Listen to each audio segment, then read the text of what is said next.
15 August स्वातंत्र्य दिनाचा अभिमान आणि या पवित्र दिवशी आम्हाला लाभला अष्टविनायक यात्रेतील तिसऱ्या गणपतीचा दरबार गाठण्याचं सौभाग्य.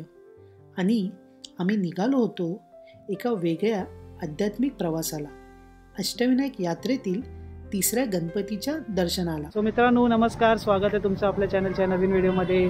आता आम्ही आलो आहे रायगडमधील एक छोटंसं गाव पाली इथे.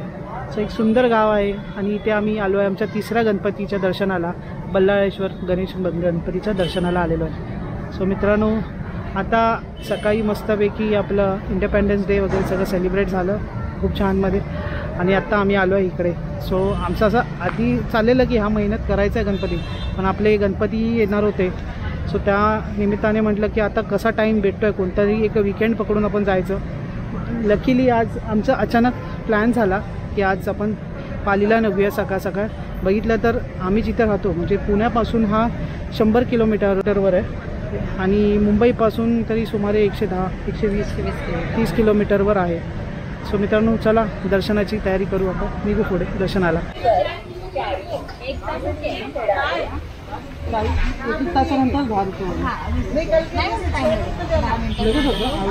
गर्दी नाही आहे का? बेस्ट आहे. चला फायनली पार्किंग मिळालेलं आहे व्यवस्थित. सो मित्रांनो इथे आम्हाला जी पार्किंग मिळाली, ॲक्च्युली आम्ही जेव्हा पहिल्यांदा गेलो तिथे पार्किंग व्यवस्थित नव्हती, म्हणजे फ्रीमध्ये होती पार्किंग, पण तो रस्ता पूर्ण एकदम चिखलला आणि माखलेला होता. सो त्यानंतर म्हटलं की इथे गाडी लावण्यापेक्षा आपण जाऊ पुढे जरा चौकशी करू. तर आम्हाला पार्किंग मिळाली तिकडे व्यवस्थित, पण पे अँड पार्क, भले ते पैसे दिलेले असेल तरी चालेल, ते पे अँड पार्क पार्किंग बघा कधी कुठे आलात तर, पण ते थोडंसं त्यांचं पण ते मेंटेन्ड असतं व्यवस्थित. सो आम्हाला पे अँड पार्कसाठी 4 व्हीलरसाठी 40 रुपये लागले. आणि त्या ताई पण म्हणाल्या की तुमचं दर्शन म्हणजे फटाफट होऊन जाईल 10 मिनटात, काय जास्त वेट करायची गरज नाही. ते ऐकून आम्हाला एवढं बरं वाटलं की बाबा गर्दी तर नाही भेटणार, फटाफट आणि व्यवस्थित दर्शन होईल. तसं आमचं सिद्धटेकला गेलेलो सिद्धिविनायकला तसं झालं. मंदिराच्या बाजूलाच दिसतो भक्त निवास, दूरवरून येणाऱ्या भक्तांसाठी आरामाची सोय. भक्त निवासाच्या शेजारी मोठे पार्किंग क्षेत्र आहे. मंदिराच्या आसपास आले की सर्वप्रथम दिसतात रांगेत उभ्या असलेल्या छोट्या छोट्या दुकानाच्या ओळी. गणपती बाप्पासाठी फुले, माळा, नारळ, मोदक सगळे इथे सहज मिळते. दुकानदाराच्या हाकांमध्येही भक्तिभावाचा रंग भरलेला जाणवतो. शरीर आणि मन दोन्हीही शुद्ध करून आम्ही तयार झालो त्या मंगलमूर्तीच्या दर्शनासाठी. परंपरेनुसार अष्टविनायक यात्रेची सुरुवात होते श्री प्रथम दोंडी विनायकाच्या दर्शनानं. ही यात्रा म्हणजे केवळ मंदिर पाहण्याचा प्रवास नाही, तर गणरायाच्या आशीर्वादानं मन, शरीर आणि आत्मा यांची शुद्धी करणारा एक पवित्र अनुभव आहे. श्री दोंडी विनायकाच्या चरणी माथा टेकवून आम्ही या दिव्य यात्रेची पहिली पायरी पूर्ण केली. भागवतामध्ये दिलेले 6 मुलं मृत्यू होण्याकरताच तत्काळ मृत्यू करताच ती होती. ती रचना कशी केली होती भगवंताने, आणि पहिलं अपत्य झालं. भगवान महाविष्णूंनी लगेच नारदांना मोबाईल लावला हात देण्यासाठी. काही जण म्हणतात मोबाईल त्यावेळेला होते का, तुम्ही असं काय बोलता, तर तुम्हाला हेच माहिती नाही. या वेळेपासून मोबाईल होते, फक्त हातात जमाना होता की हा गर्भ जिरून गेलेला आहे. कंसा म्हणला ठीक आहे, तिकडे तो जन्माला आला 1 वर्ष आधी. त्याचं नाव संकर्षण, आकर्षित करतो. आणि आतमध्ये प्रवेश करा, ज्या वेळेला माझे पाय यमुनेला लागतील तेव्हा. सो मित्रांनो मस्त दर्शन झालं, 10 मिनटात दर्शन झालं. जसं आता ताई म्हटलं तसं. ॲक्च्युली जन्माष्टमी आहे उद्या. सो तुम्हाला सर्वांना जन्माष्टमीच्या हार्दिक शुभेच्छा.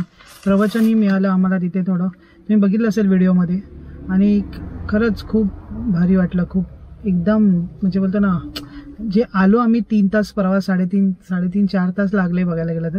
तो प्रवास करून आलो आम्ही इथे, पण वर्थ म्हणजे जे म्हणजे बोलतो ना दर्शन जे झालं व्यवस्थित, असं काय धक्काबुक्की नाही, घाई नाही, काहीच नाही मित्रांनो. खरंच खूप मस्त झालं, छान झालं दर्शन. आणि नंतर काय शॉपिंग त्यांची थोडी मोठी आवडती गोष्ट घेतली आहे त्यांनी त्यांच्यासाठी, आंबापोळी आणि प्रसाद म्हणजे म्हटलं की म्हणजे बोलतो ना की एक माव्याचा आणि तो बुंदीचा लाडू जो असतो, वा म्हणजे जो तुपातला बुंदीचा लाडू ते घेतलं आम्ही.